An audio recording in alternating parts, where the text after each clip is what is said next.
Assalamualaikum warahmatullahi wabarakatuh. Perkenalkan, nama saya Dandi Bayu Utama dari Prodi Manajemen.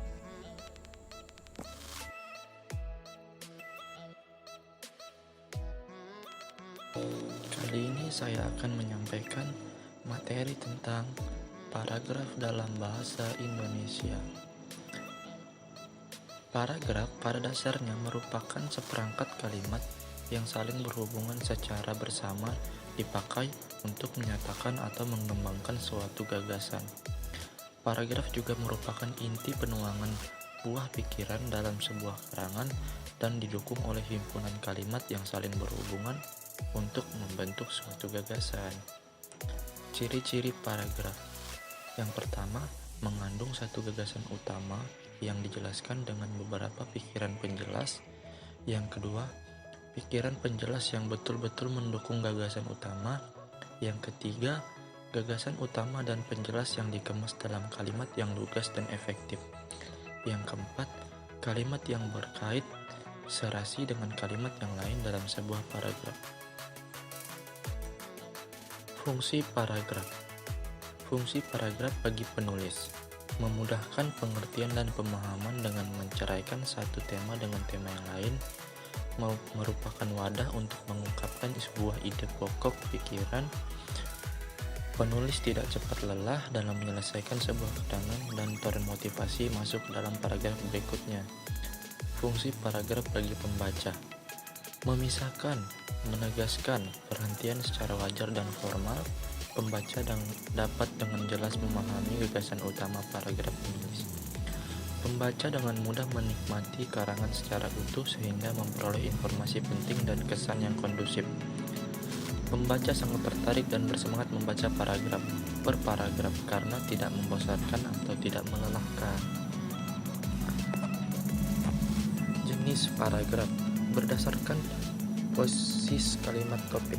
Ada paragraf deduktif, ada paragraf indukatif, ada paragraf inertratif, dan paragraf menyebar. Berdasarkan gaya ekspresi atau cara pengungkapannya ya, paragraf dibagi menjadi 6. Paragraf narasi, deskripsi, paragraf deskripsi, eksposisi, argumentasi, dan persuasi. Dan berdasarkan urutan, pada umumnya karangan terdiri dari 3 bagian, yaitu paragraf pembuka, paragraf isi, dan paragraf penutup. Pengembangan paragraf dibagi menjadi 7. Yang pertama ada pengembangan alamiah. Pengembangan paragraf yang berciri alamiah didasarkan pada fakta dan kronologi. Jadi pengembangan ini harus setia pada urutan dimensi deskripsi. Yang kedua ada pengembangan deduksi induksi. Pola pengembangan ini berhubungan dengan letak kalimat topik. Sebaliknya, yang dimaksud dengan pengembangan paragraf model induksi adalah pengembangan yang dimulai dari hal yang sifatnya khusus. Yang ketiga ada pengembangan analogi. Pengembangan paragraf secara analogi lazimnya dimulai dari sesuatu yang sifatnya umum, sesuatu yang banyak dikenal oleh publik, sesuatu yang belum banyak dipahami publik. Yang keempat ada pengembangan klasifikasi.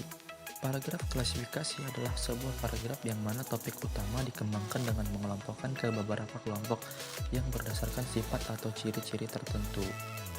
Paragraf yang dikembangkan dengan mengikuti prinsip klasifikasi juga akan dapat memudahkan pembaca dalam memahami isinya dengan cara klasifikasi itu. Ciri-ciri paragraf klasifikasi. Paragraf ini menggunakan ungkapan seperti digolongkan, diklasifikasi, dibagi, dan lain-lain. Kata ini biasanya dijumpai pada awal atau dijadikan gagasan utama paragraf. Paragraf klasifikasi mempunyai sifat informatif. Secara keseluruhan, paragraf ini mengandung pengulangan suatu hal berdasarkan acuan atau ciri-ciri tertentu. Yang kelima ada pengembangan komparatif dan konstratif. Sebuah paragraf dalam karangan ilmiah juga dapat dikembangkan dengan cara diperbandingkan dimensi-dimensi kesamaannya. Kesamaan itu biasa cirinya, karakternya, tujuannya, bentuknya, dan seterusnya. Yang keenam ada pengembangan sebab akibat. Paragraf sebab akibat merupakan satu dari beberapa jenis paragraf yang pola pengembangan paragrafnya bersifat induktif, di mana kalimat utama diletakkan di akhir paragraf dan biasa disebut dengan kesimpulan. Ciri-ciri paragraf sebab akibat: berpola, induksi. Paragraf memakai banyak contoh masalah atau kejadian khusus. Paragraf mempunyai gagasan utama yang berada di akhir kalimat. Antar kalimat yang menjadi sebab akibat saling berhubungan. Yang terakhir ada pengembangan klimaks dan anti klimaks. Oke, segini aja yang bisa saya sampaikan. Kurang lebihnya mohon maaf. Wassalamualaikum warahmatullahi wabarakatuh.